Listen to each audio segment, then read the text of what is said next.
Knowledge is power. Make an impact by learning more. Call us right now for more help at 866-945-8070.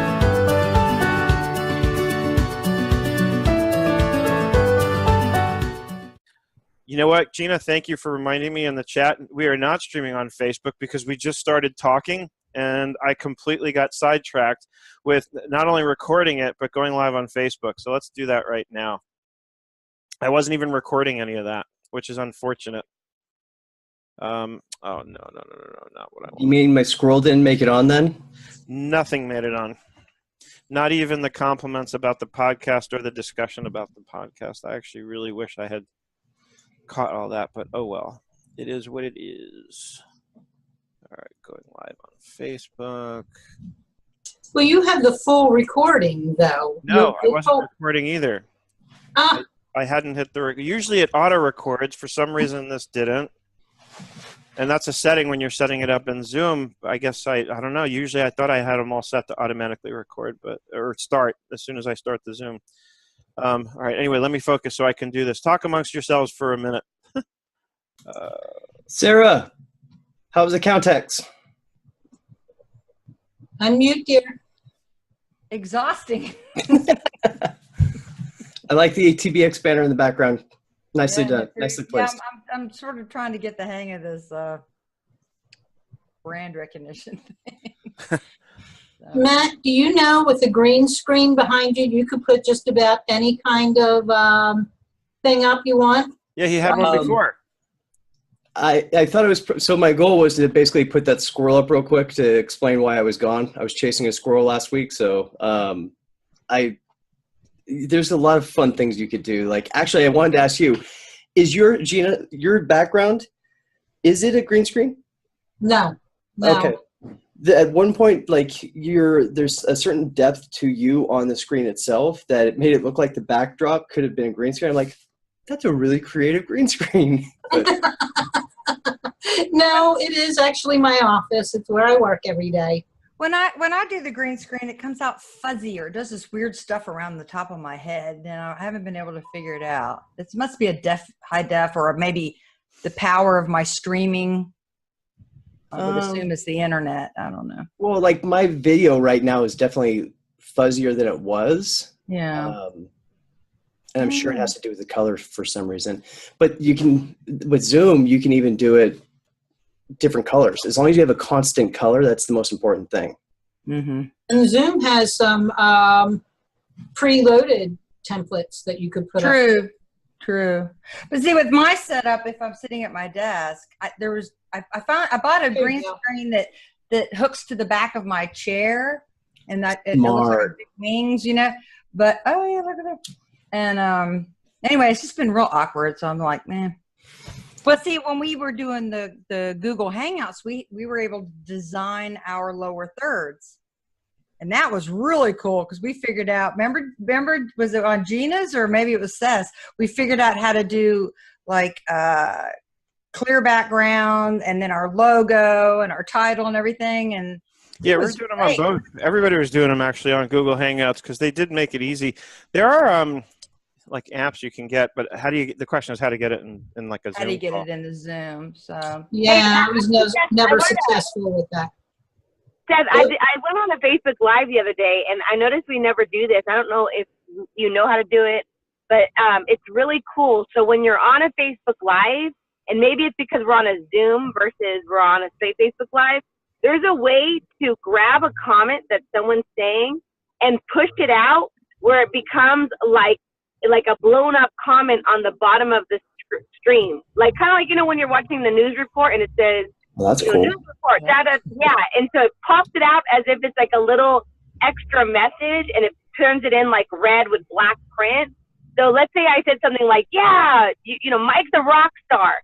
You can pop out Mike's a rock star, and it'll pop up onto the screen on the Facebook Live for the viewers to see. It's so awesome. So yeah, I think that is a feature of when you go live on Facebook directly. Problem with that, of course, from this end is when you go live on Facebook, if you're not doing it through Zoom, you have a choice. You can either share your screen or have people see you, but never both.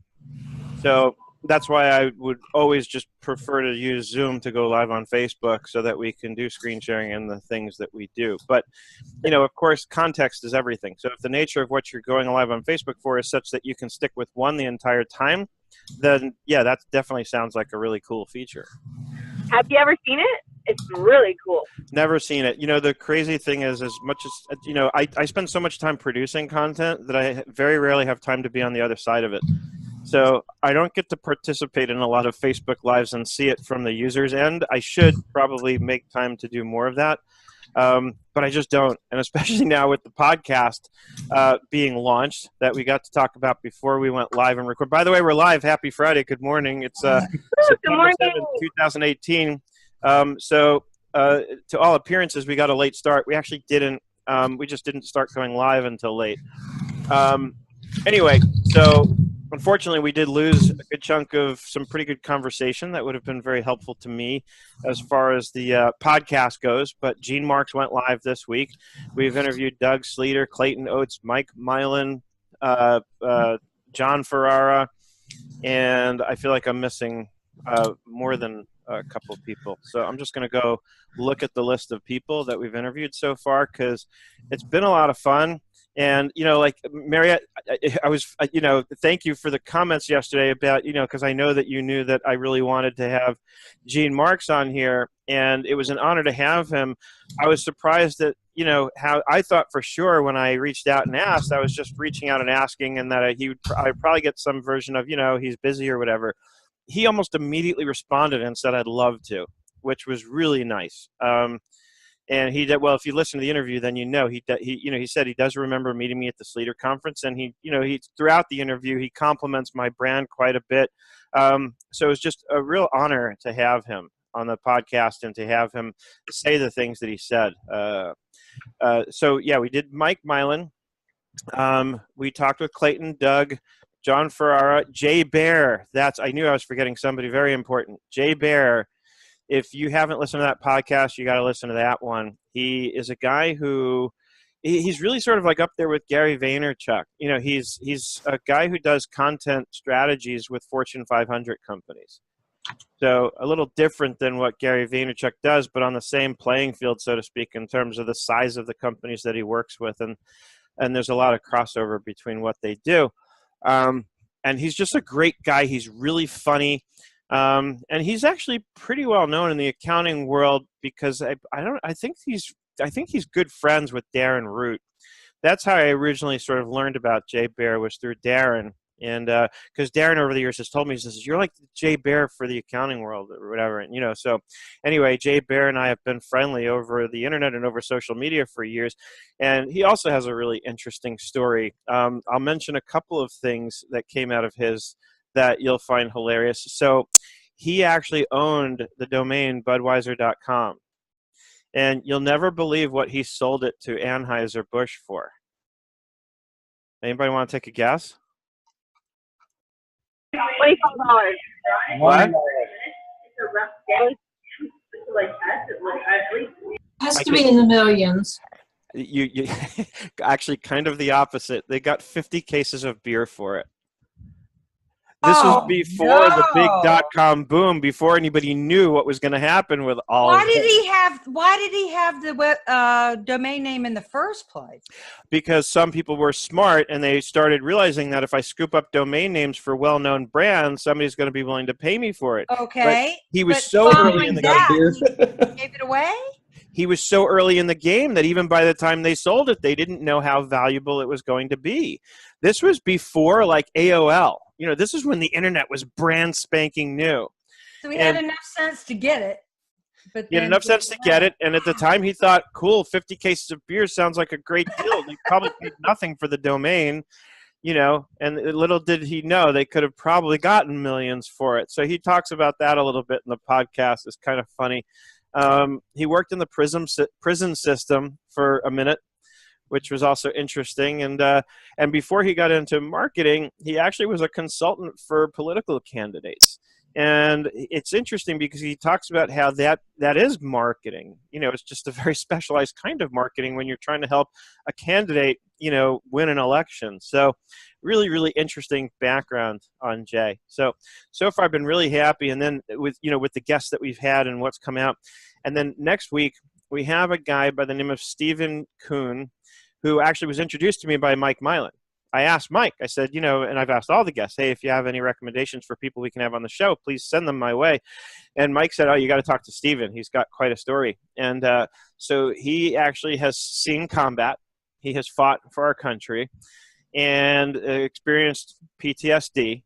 And in the podcast, he talks about how he got through that, how he continues to get through that, and how it impacted him. And in spite of it, he managed to successfully build several businesses along the way.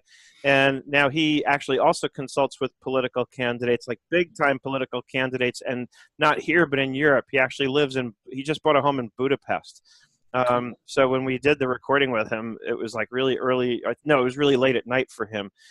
He was in Budapest when we did the session, which was really cool, actually, that we were talking to him from all the way over there. So his episode goes live next week. They're supposed to go live on Tuesdays, but I have to submit everything like a week before, and I got his in a day late. So his might be delayed in getting out. But this is Marianne. I have a quick question. Because, many of us that listen to many podcasts, what is the mission or the vision or, what are people going to get out of listening to your podcast? Because I think it's always important to know, I'm going to spend, 30 minutes or an hour listening. What is the goal of listening to your podcast? To be inspired, to hear people's stories about how they overcame obstacles. How they overcame adversity. That's really it. It's the format. If you've listened to the show, you've heard it. It's what it was like, what happened, and what it's like today.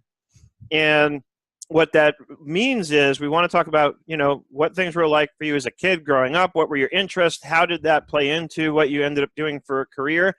The what happened part is what happened. How did you, everybody experiences dark times in their journey, and what were those dark times and how did you get through them? And then what it's like today, of course, is what's going on in your world today. What are you doing? Who are you doing it for? How are you doing it? And how do you continue to overcome obstacles? The ultimate goal is to inspire people that no matter how bad things might seem at times, you've just got to keep pressing on, because whatever's going on, you can get through it. If a guy like Eugene Kuhn, who's going to be on next week, can get through PTSD and build an incredibly successful business, whatever you're going through, you can get through it. I got to say thank you for that. I mean, sometimes it can be challenging trying to do multiple things at the same time, and you can get very frustrated with it. And being able to hear these different podcasts from different perspectives helps me at least realize that the things that in my own personal silo, that there are things that people go through all the time, and it can help give me a little extra strength to recognize different pathways I can try to take to help get through the maze called entrepreneurship. So it's been helping me a lot. Yep. And I mean, what I loved about, the one I did with Gene is he confirms during the podcast. If you haven't listened to it, listen to it and listen for this, because he confirms. At one point I said to him, Gene, I wonder if you'd agree, if it's been your experience, that running your own business and being an entrepreneur can be a bit manic, right? Like sometimes it seems like one day everything's amazing and we're going to the top and we're going to make millions of dollars. And then seemingly the next day it can be like everything's falling apart. We're going out of business next week. And he confirmed that. He said yes, and he agreed and used and repeated the same word, manic, to describe how it can be running your own business. That it really is a lot of peaks and troughs, a lot of ups and downs, and things can seem like they're about to fall apart. And what I've learned, if anything, from my own experience is that, and I guess we're not doing notebooks this week, which is fine. I'll just push everything out one week. We'll do notebooks next week, and because we're already 30 minutes in, and this is, I think, worthwhile to keep going on anyway. So forgive me if you came here for the notebooks thing. We'll do it next week, which means, Sarah, you got to come back next week with your Rocket book, because I definitely want you to come on and talk about that. I'll do a sneak peek of it. Rocket book? Yeah, Sarah got a Rocket book, so it's don't spoil it. Don't tell anybody anything about it. I'm not going to say next week to learn. Sarah, don't go look. Yeah, don't look it up, Sarah. I saw it on the same Rocket book that Helena brought up at the show. Yes, and I got a different on Amazon.com. So don't. That's so cool. No spoilers. No spoilers. Next week we're gonna do Rocket book. So Brandon, I'm sorry if you came for notebooks. I'll have a Rocket book by next week, and we'll show it with I'll talk to you Sarah later and about- Sarah You will hook do it? yours up to something different than what I hook it up to. Oh, girl, okay, well. Are we gonna have a Sarah off here in a second, or what's going on? Yeah. It's a Sarah show. It's a Sarah show. Maybe that's the form Sarah's it should take on. All right. Well, you know what? It is 8:30, so let's decide. Do we want to just shift gears and do the topic at hand and do notebooks, or do we want to table it till next week? We'll do it next week. And then that means Airtable is going to be in 2 weeks. Okay. Okay. Anticipation. You'll give us a reason to come back next week. That's the idea. Sorry, Brandon. I think Brandon really wanted notebooks. Now I feel bad. Brandon, you'll survive. You'll get to see Sarah. Everybody's yelling, no. Brandon survived. What was it, Gordon? He says he just came in to be in the cool crowd. That's always going to happen. You just come in here and the cool kids are here for you. Don't worry about that. That's hilarious. So, all right, so let's go back to podcast. So Jean said, so Marriott, did that answer your question about the mission? Yeah, and something else, again, and this is just, I guess I'm just a stickler, like, because I love to share, obviously, you all know. And so let's say someone's like, well, who is his audience, though? Because there's so many out there, and it's called the authentic accountant. So how does that all pull into what you just said? The authentic accountant is more of a reference to who I am as the guy doing the interviews, of course, with Erica by my side, right? And Erica works with me. So the authentic accountant is not as much a statement to the subject matter or the nature of the guest as it is a statement about who's doing the show. Ah, okay, that helps a lot. Okay. Yep. Okay, got it. Yeah, So and there's a few layers. Sorry? Who is your perfect listener? I guess that's what I'm trying to ask. Anybody who's running a business and ever experiences struggles. Okay. You All right, know, that's a big market. Of course it is. And because there's a lot of people that fit that mold, and there's a lot of people that need this. And that's what it comes down to. I mean, obviously the initial people are going to be the people who already know me, which are mostly accountants and bookkeepers and the small business owners that I serve and some of their friends and colleagues. But I purposely wanted to do something much broader than just the accounting world. And you're going to see the guests I have coming on, some of the other interviews I've done. I went out to some friends and said, I need introductions to people we can have as guests. I also realized that the first 8 guests I interviewed were all men. I said, I need some women. So we've got some incredible women who are going to be on the podcast coming up. One of whom was introduced to me and was very willing to speak very openly about a very intimate experience she had. She suffered abuse from her stepfather for years and recently finished a trial where she put him in jail for life over that. But meanwhile, she came out on top, and she's now the CEO of a tech startup and very likely to become like the next Steve Jobs with where she's at and where she's headed today. So she's going to be a really powerful one, I think, for people to listen to. I'll be honest, and some people when they hear this, especially those who have podcasts who are in our industry, might be put off by what I'm about to say. That's not why I'm saying it. I'm being honest about where I'm coming from with this. I didn't want to have another accounting industry podcast. I wanted to do something different. And frankly, I wanted to do something bigger. And that's what I believe this is going to be. Having guests like Jean Marks already takes me out of the realm of what you normally experience with a podcast from others in our industry. I wanted to frankly leverage the influence that I've created and use that to bring on guests who are not the sort of guests anybody can have, right? So I'm giving you a lot of the background premise of where I'm coming from. There's also a few layers to this. The format that I described to you, what it was like, what happened, and what it's like today, ripped right out of Alcoholics Anonymous's format for when speakers go and share at a meeting. Straight out of there. And if you think about it, the Authentic Accountant is the AA podcast. So a lot of thought has gone into what I'm doing and how I'm doing it and where I'm coming from on this. It's not about just serving the accounting world. To me, it's much, much bigger than that. That's my intention. And I'm enjoying the format. Let me say that. I am enjoying finding out how people got to be where they're at now. The stories behind the scenes. Right. That's what I'm enjoying the best. Yeah, I'm glad you said that, because if you listen to the voiceover that they did, and I didn't really talk to them too much about that. They came up with that just based on their general conversations with me, but they explained that the podcast is about the fact that a lot of podcasts that talk to quote-unquote successful people, it only focuses on the what it's like today part, right? And so our goal is to give you the whole backstory. How did they get there? What do they do? And a lot of them focus on, like, if you listen to Tim Ferriss's podcast, his focus is on their daily habits and kind of looking at that as what I guess he believes makes them successful. But again, it's even that ignores the whole backstory. How did they get there? What were they? I want to know. And again, like I said, I ripped the format out of AA. That's literally how we describe it in Alcoholics Anonymous. When somebody shares at a meeting, is we share what it was like, what happened, and what it's like today.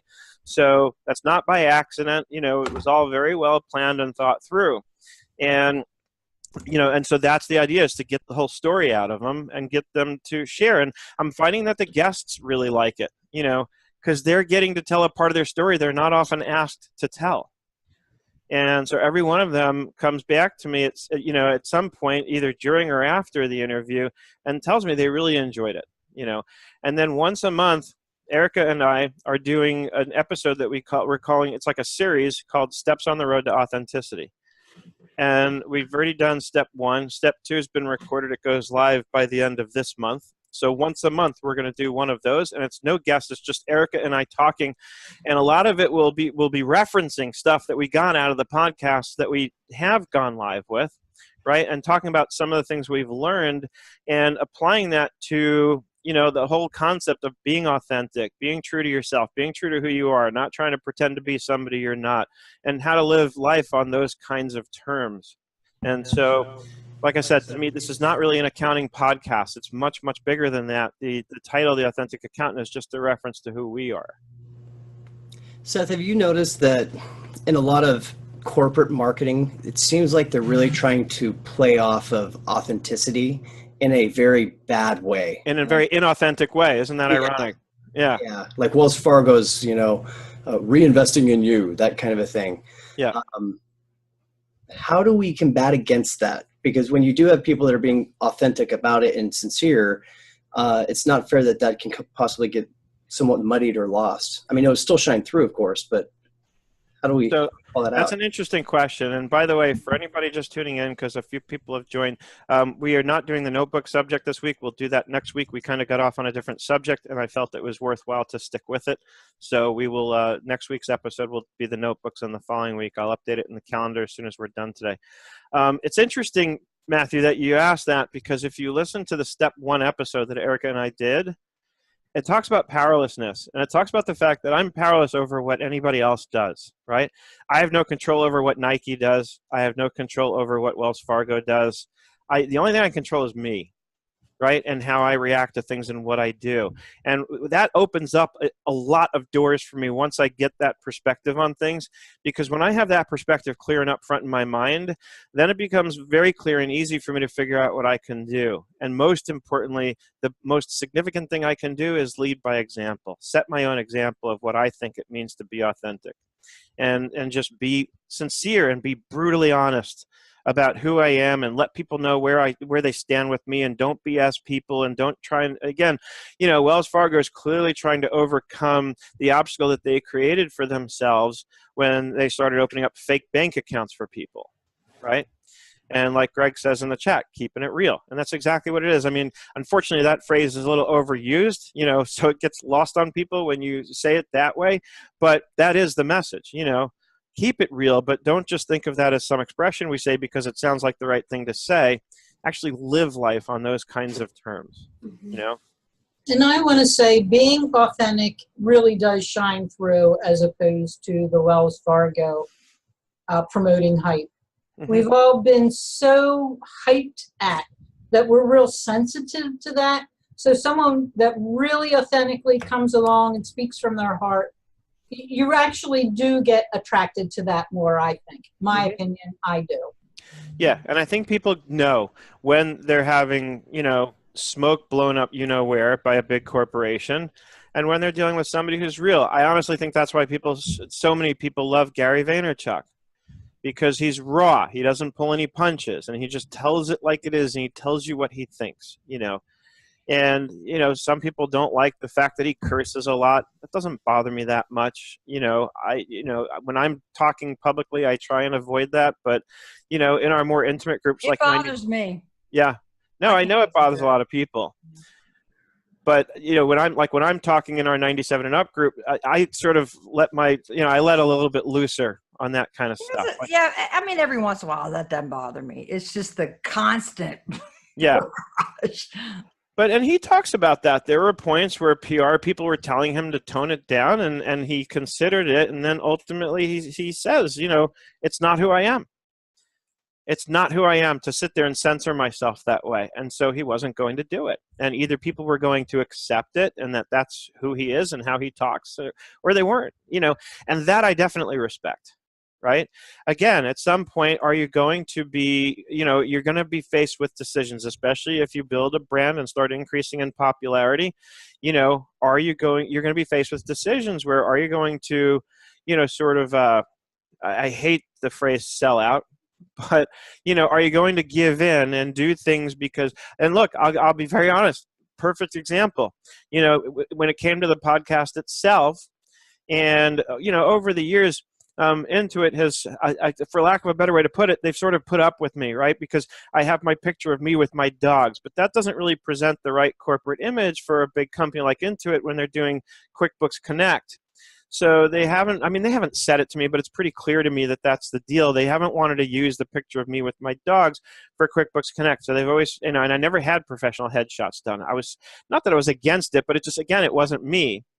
But when it came to the podcast, here's the conversation I had with Robert, the executive producer. He said, Seth, this is really your best foot forward, and we really need a very professional-looking headshot for you. And so I very begrudgingly went and got some headshots done and gave them a professional headshot. And now Intuit's using that. And, in the end, as reluctant as I was to do it, because on some levels I felt like I was not being authentic and true to myself, it's not that I'm not like that. It's not that I don't like to put on a suit once in a while and get dressed up if the occasion calls for it, right?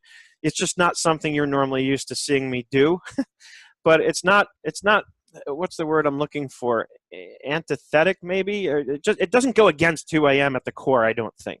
It's not how I normally see myself as a guy in a suit or dressed up, but whatever. It was, ultimately I said, if this is what I've got to do to create the image I need to create to make sure the podcast is successful, I'm fine with that.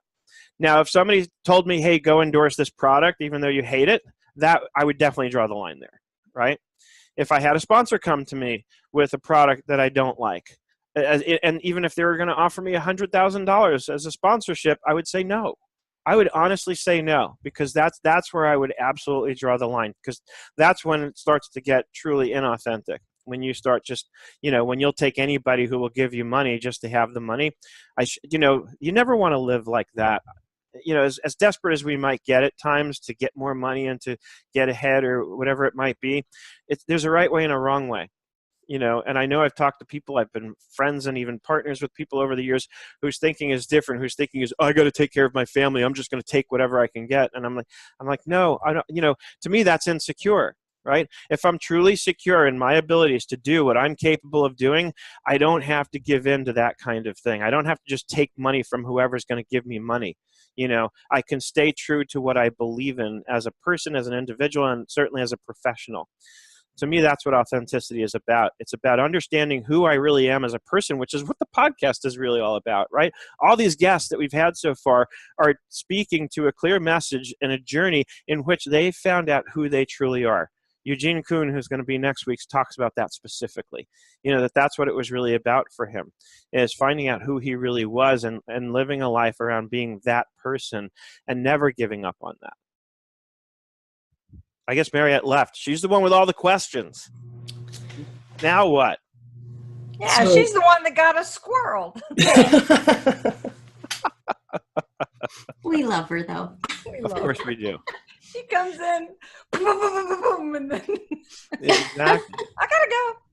So when I was a freshman in high school, I got the nickname Spot because of a skin disease I had called vitiligo, and it changes your pigment in your skin white all over the place. And at first it was something that I didn't like, and well, kids give you a hard time. Ended up keeping that nickname, still have the nickname, and it's something that more people in Ventura probably know me as Spot than they do as Matthew. But when I started into accounting and with Parkway, it's really hard to go up to clients and be like, hi, my name is Spot, how you doing? Because people don't need Spot as an accountant, right? But truly to the core of me, Spot is a big part of who I am, because it's about a story of like, with the power of the mind, you can overcome anything. Mm-hmm. So I've more recently just started to try to like reinsert Spot as when I'm talking to people, because I now feel that we always have tons of stuff to learn and to grow. But for Parkway, we've gotten to a point where I feel comfortable that I can start to say, my friends call me Spot. My friends call me Spot. And to bring it back in, because trying to be authentic, it really is a big part of who I am and the journey. So yeah, thank you. Yeah, I think that's really important. If you're going to build a brand, you can't build a brand without having a clear definition of, who you are, what you represent, what you stand for. I love the expression, if you don't stand for something, you'll fall for anything, right?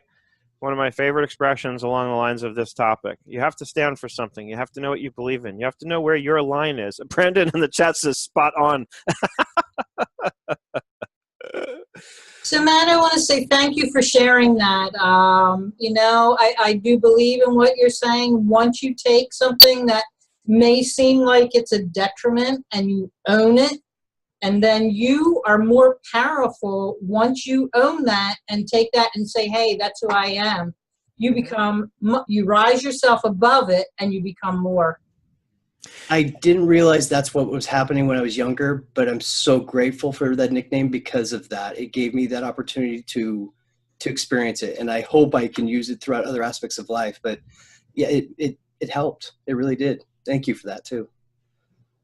Yep, it does help. And it also, it's empowering actually, because it gives people less that they can sort of have on you, so to speak, or hold over you or use against you, right? That's why I like the idea of really just not having any secrets, right? I really have nothing to hide. I have no secrets.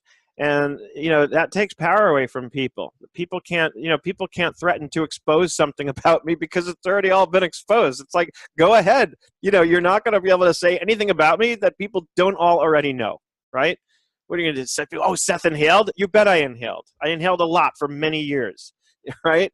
And then I got into recovery and I turned my life around completely 180 degrees. I'm proud of that. I'm proud of who I am and everything that it took to get me here. Which again underscores what the podcast is about. It's about understanding that. It's about understanding that we make mistakes. We make bad decisions. That doesn't make us bad people. It just makes us people who make bad decisions, right? And hopefully we make more good decisions than bad decisions in the long run. And when we recognize that we've made a bad decision, we become willing to do what it takes to make it right, right? Hey, Seth, can I ask a question of everybody? Mm-hmm. If everybody had one thing they could teach everybody else right now, what's the one thing that they would say? For example, something that I keep coming back to is it's really easy to forget what you had to learn. Meaning that I use the example of VLOOKUPs is my personal one, that for Excel, I thought I used to know Excel. I didn't have a clue about Excel, and trying to learn it myself. VLOOKUPs were such a hard thing for me to figure out. I remember literally cussing at my computer screen trying to figure these things out until I finally did one day. And it didn't. You'll never do it again if you learn Power Pivot. We keep on learning. Yeah, the challenges just get a little bit bigger. But so that's like something I try to share with people is it's really easy to forget what you had to learn, especially if you're trying to help teach somebody else something. What's somebody else's version of that? My version is keep your morals. Don't allow other people to pound you into doing something you just don't feel is right. And that's easy to do in the accounting industry. How many clients have you had that came to you and said, oh, well, yeah, that's really just an office supply, or taking personal expenses and categorizing them wrong when you know that they're wrong? What do? Do you say, okay, or I'm not going to do this. I believe in compliance and we're not doing this, and you can't work with me unless we do this. Now, when you're older and you've been in the business for a while, you can say no to clients, but when you're first starting out, you always want to say yes, and you can be talked into doing things that you know is not right, but that's what the client wants, so that's what you do. I look at it as we're all in a service business. We don't have necessarily a product or something that somebody can hold. So our reputation needs to be protected like gold, which is difficult to do in with social media and all. But I try to get across to especially people starting out that if you put integrity first and only take clients with integrity, you will have a reputation that will protect you for a long time. So, and integrity, sometimes, I don't know, maybe that's not the right word. Integrity, I think, is ingrained versus learned. I mean, we're all taught to do the right thing, but there's a level of rising above things that is just natural to some people. But I think integrity is one of the most important lessons to me. Is I wasted a lot of time early in my career, not only with clients that weren't a good fit, but being around people that weren't a good fit, wasting time in all areas of my life. And so I've gotten very protective of my life, not just work, but personally. So, you know, I think there's there's a part of the book, The 1 Minute Millionaire, that talks about what they call living above the line. And so they talk about, below the line is obviously a pure lack of integrity. Then there's at the line where you're in compliance. You're doing what you're supposed to, but not really necessarily going any further above or beyond that, right? Living above the line means going above just what you're supposed to do or required to do at a minimum. It means and they talk about it in the context of business. It means going to the full length that I need to go to make sure that all parties to a venture win. Right? In other words, I'm not making money at the expense of others, and there are definitely those out there who do that and live that way, and that's living well below the line. Living above the line means I go, and they give a story eventually later in the book of, I'm not going to spoil the whole thing, but the short version of it is that this woman is tasked with having to raise a lot of money in a very short period of time in order to get her kid back. Otherwise, she's going to lose her kid in a custody battle. And it's a long story. You have to read the book to get it. But, the example of what they're talking about here that's told in that story is where she is trying to do some real estate deals to help raise this money. And this is years ago when what she did was sort of more available than it is now. But she was doing some research to look for homes that were almost in foreclosure. And she found a home that was almost in foreclosure. So she knew it would be easy to buy the house for pennies on the dollar compared to what it's normally worth, and then fix it up and sell it for a nice profit. Right? Well, as she did her research and then eventually went to the home and knocked on the door, she found that it was an elderly woman who was living there, who were suffering from dementia, who the bills were piling up, was not aware that her mortgage payments hadn't been made, but couldn't really afford to make them anyway. And so she could have gone one of two routes. She could have gone below the line and just, undersold her and bought her out of the house and, sent her on her way. Not what she did. What she did was she made an arrangement with the woman. She said, I'm going to raise some money, fix your house up and sell it, and I'm going to split the profits with you. And she was able to make so much money on this house that the share of the woman's profits that the elderly woman who was living in the home, were sufficient to put her in a really nice home where she would be well cared for the rest of her life. And that home was owned by a friend of hers. So she involved other people that she knew to put this deal together to make sure that everybody wins. That's living above the line. That's integrity. And you never know later who will be involved in your life that you knew earlier that was part of that thing that you did that was, Right. Well, and as a result of what she did and how she did it, other enlightened millionaires, right? Because the guys who wrote 1 Minute Millionaire are part of what they call this EMI, this Enlightened Millionaire Institute. And it's based on people who are millionaires, but who did it this way by really helping everybody. They latched onto her and said, you are fit to be in our club, so to speak. And they all helped her in the end. She had to prove it, and she had to prove that she was willing to do the footwork, to do what it takes to meet this goal she had. But once she proved herself, she got the allegiance and the alliances that were pretty much going to set her up for life at that point. So read the book. Really, really powerful stories, really powerful stuff. Sarah Prevost, it looked like you were about to say something, and I'm sorry I started going on my thing. That's okay. I was just going to say, like on Sarah's point that she was talking about, sometimes you don't know where that line is, so you have to experience a couple to get to understand, and then you should really like look back and value that and say, don't beat yourself up. Just learn from that experience to help you move forward so that you can be a better person for the next client and what you want to attract. Because it's hard to know in the beginning what's a bad person until you see it. You know what I mean? Sometimes people they hide it. Mm-hmm. And it's important for us to share those experiences. So hopefully people will learn from our experiences. Yeah, no, it absolutely is. And again, this going back to Marriott's question from 45 minutes ago.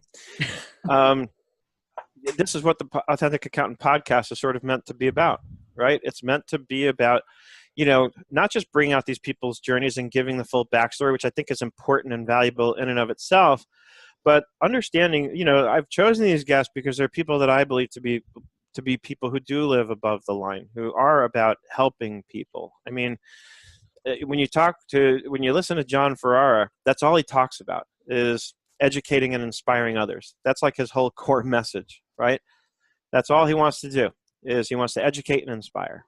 And I think every single person that I've talked to so far, and the plan is to continue making it so that everybody I talk to, everybody that Erica and I talk to as guests on this show, are going to be people who I believe fit that mold. They're all going to be very different, and we're going to be all over the map in terms of who they are and what they do and where they do it and who they do it for.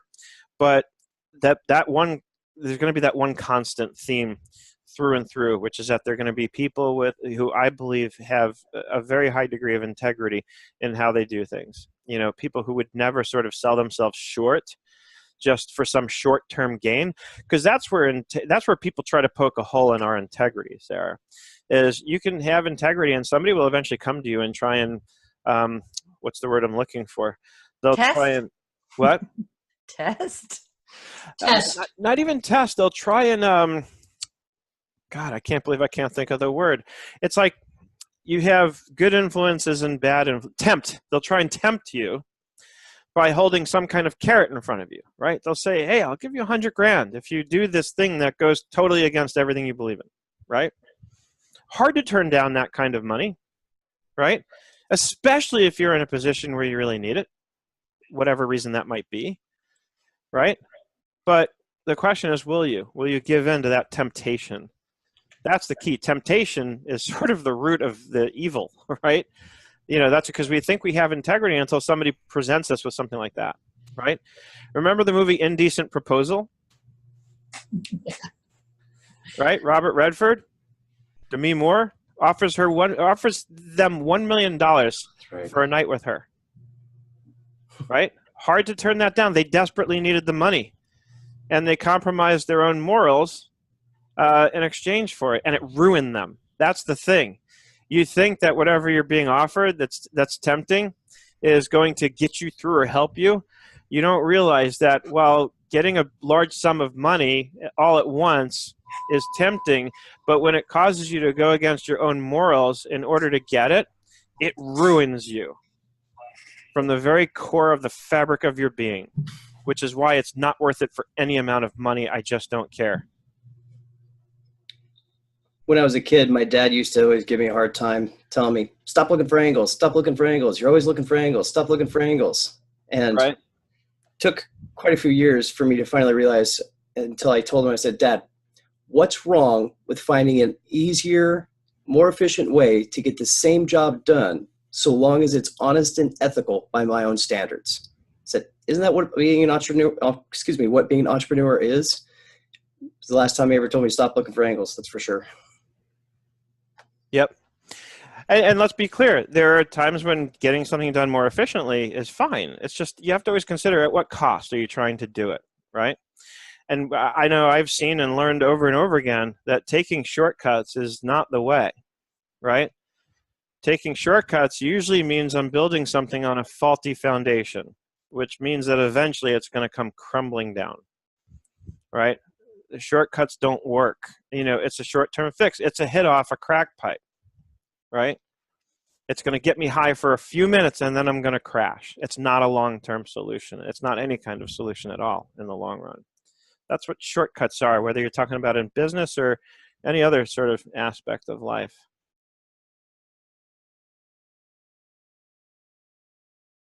I'm looking at the comments here just to see what people are saying. Linda says, and that goes to pricing as well. Customers purchasing that time you have put into learning.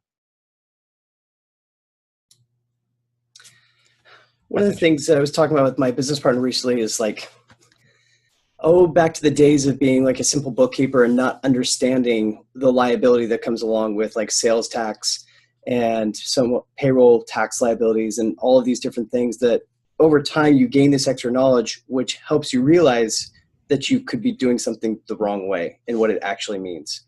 And before, you don't even know. Yeah. I remember years ago, I had a client and I did his 1099s that year. And one of the recipients, in so many words, asked me to change the amount of his 1099. And I was like, and I jokingly replied to him. This was an email. I replied to him saying, I'll do it for a fee. Right? And he writes back, okay, what's the fee? And I said, $1 million. I said, I can probably work out how to live off of $1 million because I'm going to lose my entire career if I do this for you and I get caught. Right? So if you want me to change your 1099 for you to a different amount, it's going to cost you $1 million. And of course it has to be paid up front. I knew the guy wasn't going to give me $1 million for this. I was just trying to make the point that he's asking me to take such a huge risk that this is the value. This is the price I'm putting on you getting me to go to ruin my own integrity. Right. And of course the guy thought I was being an ass and he made that clear in his email. And I was like, oh, well, I don't care. Because he's the real ass in the situation. Yeah, exactly. Who's being the real ass here? You're asking me to, act with a total lack of integrity. What? So you don't have to pay taxes? Fuck you, Because that's the only proper response I could give is F you. When somebody's asking me to do something like that. We bought the domain cookyourbooks.com, and I've been trying to figure out the best way to use it for some time. And I think I've always thought it'd be a marketing thing, but I think we could have some fun doing some really good stories on there and just be able to send people to cookyourbooks.com.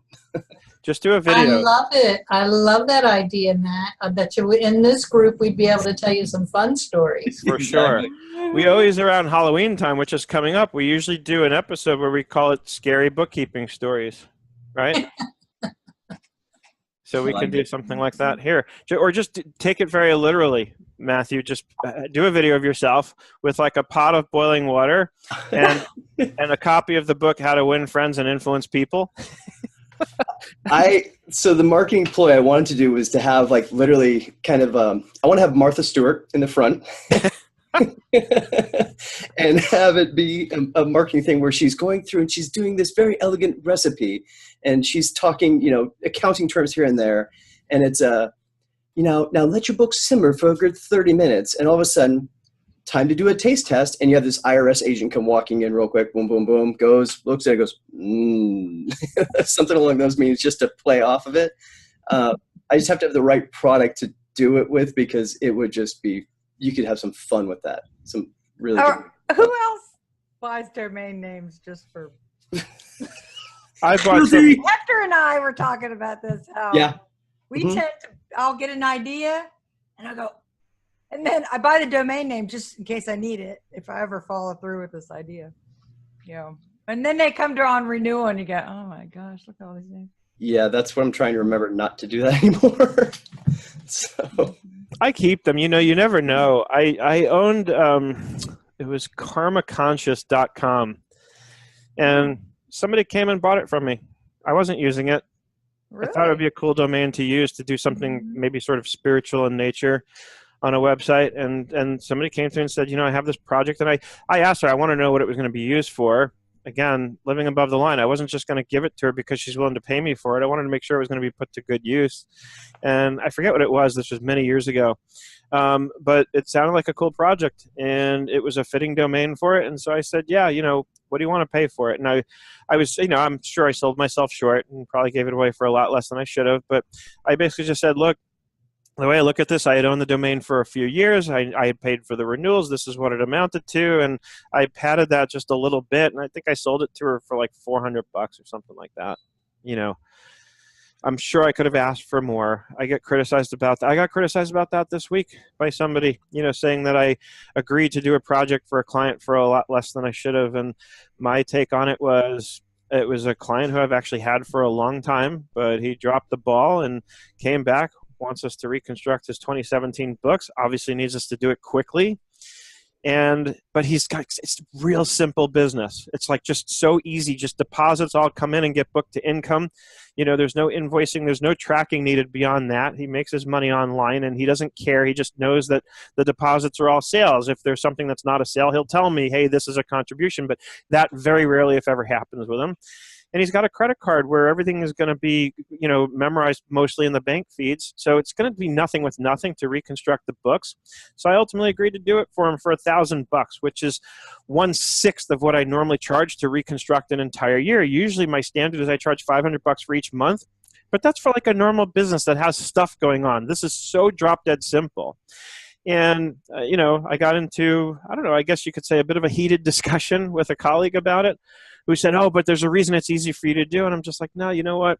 I look at this as long-term value. And the guy would have gone somewhere else. And wherever else he went, he would have stayed with that person. So I would have lost the client entirely for good if I insisted that it needed to be even $3,000 for the job. And I said, you know what? For $1,000, it's easy enough for me to do. I can do it myself. I can get it done in a few hours, right? And then I'm done, and then I keep the client, and probably what I'll do is propose a monthly arrangement from there going forward and say, so that we don't come into this situation ever again. Again, as simple as your situation is, for $250 a month, which will actually cost him $3,000 a year, but paying $250 a month won't be so painful. We'll keep it up going forward, and then everything will be ready to be filed when it needs to be. And I'm pretty sure he'll agree to that. And I'm pretty sure it'll take me no more than 15 minutes a week to babysit his bank feeds and keep it all up to date, right? So, Seth, I've had a project that has been on a back burner for a bit, but it's something that's important to me that I really would love to get people's feedback on.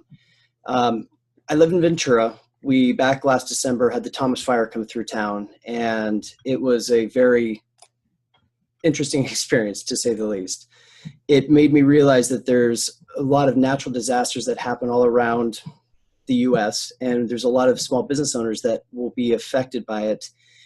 And I want to be able to put together a group of accountants that would be willing, if we each took one company file after a natural disaster, and we just helped a small business owner rebuild their books because they lost it all because of some natural disaster, I think that could just be a very, very powerful thing to do. There would have to be some caveats to it. Like you're not somebody that's having to rebuild 3 years. Like they didn't do their books for 3 years, so now they're going to use this as a chance to get it done.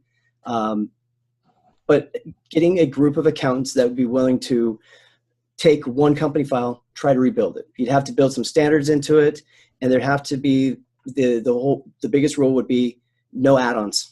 It's not about doing an add-on. It's not about doing that. You'll end up getting business from it either way, but just doing it for the right reason to help people out. Mm-hmm. Yeah, I think it's a great idea. Okay. I had this idea a while back of creating sort of like a nonprofit kind of situation where to go out, and I probably wouldn't be in the context of helping businesses because I think businesses by default kind of rule them out of this.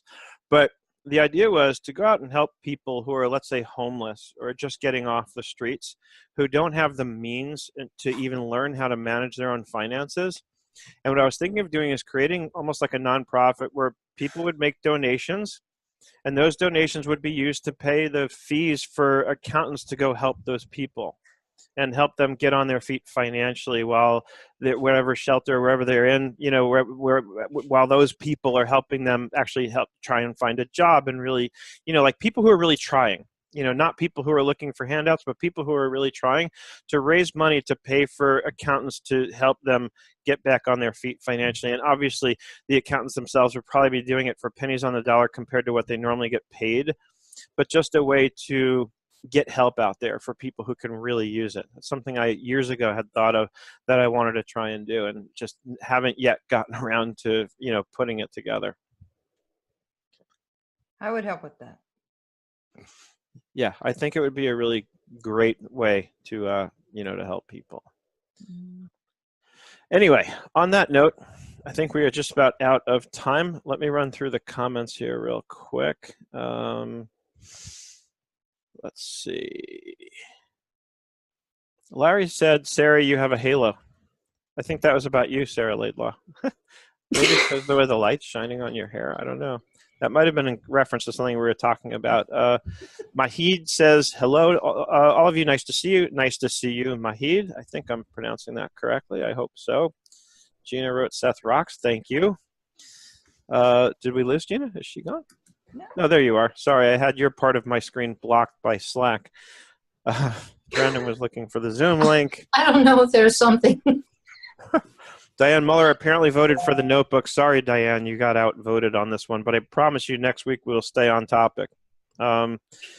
Larry said to Brandon, that pic you shared this morning of a rainbow behind the haze of the past storm or the morning sun after. Oh, that was a question. Was it behind the haze of the storm or the morning sun after? Response Looks just like Brandon's talking to someone. He must be on a phone call. Oh, yeah, he is on a phone call. And what I'm reviewing is the conversation he was having earlier in the chat with somebody. Right, right. I think that covers it. So anyway, that's my story, and I'm sticking to it, I guess. So yeah, hopefully you all get to listen to all the episodes of The Authentic Accountant. It's been a lot of fun so far doing it. It's taken a lot of time and energy to put into it. There have been nights where because I have to submit these shows a week ahead of time. So there have been nights where I stayed up late because I listen to the drive files of every episode and I take detailed notes as I'm listening. So I scrub it back and listen to it again to keep up with my notes. And those, I've published a couple of those on the website already. With Tell us next week how you take those notes. Yes, I'll tell you next week exactly what application I'm using to take those notes. That was great. Well, that one I'll spoil for you. That gets done in Google Docs. But that was very funny. But yeah, so it takes a lot of time and energy, and then I have to go through a whole process of submitting it. I come up with the titles for them. And, originally I was thinking it would just be like, interview with so-and-so. And I was like, no, that's not going to grab people's attention. So I pull something out of the conversation that we had after I've made the notes and it's all very fresh. Like Clayton's was 8 Miles from Civilization. And if you listen to the podcast, you'll understand exactly where that title came from. Gene Marks was You Never Stop Pitching. And again, if you listen to the podcast, you'll understand exactly where that came from. So I try to pull something out that the idea is to get people to kind of wonder, obviously, what's that about? Where's that coming from? But when you listen, you'll find there's always a solid point behind, the title that I've chosen for each episode. So listen to them. Please continue giving me your feedback on them. Please share them. That's how I live and die on this stuff, is by having you share those podcasts and tell others and encourage others to listen to them. Because let's face it, the name of the game here for me, aside from producing great content that hopefully all of you will enjoy, is I'm hoping to attract sponsors. And the way I'll do that is by showing that there's a lot of people listening. So I'm really hoping that you'll all take that extra second to click those share buttons and share them on social media, because that will really help me out. So I'm asking you for help. Please help me. Please share that stuff and let others know about it. Hey, Seth? Yes, sir. I can probably find it on my own, but if you know it off the top of your head, the sponsorship information that you're looking for, if you've got a page for that, I would love to see that. Actually, that's more of a conversation. So if you or somebody you know is interested in a sponsorship, PM me. We'll schedule a call. I'll run you through it. And then ultimately, I'm going to get you on with the executive producer, because he's going to go through the sponsorship options. All right. All right. But yeah, so there's not a page per se, because there's a lot of different routes we can go. You can sponsor a single episode. You can do a platinum full year sponsorship and everything in between. So it's not a page. It's more of a conversation to see what you know. What You are the executive producer.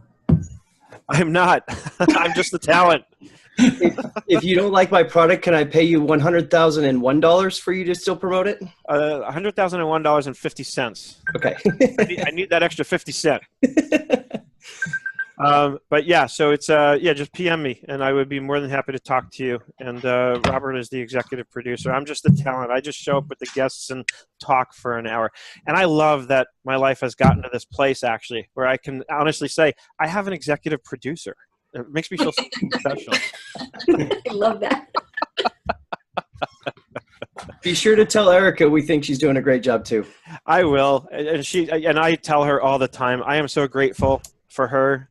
I knew that I wanted to have a co-host on this, and I considered one other, and I even before this I was doing another one, and I had done it with Erica and with Deborah Kilsheimer, and I would have loved to have Erica and Deborah, but I felt that would have gotten to be too much.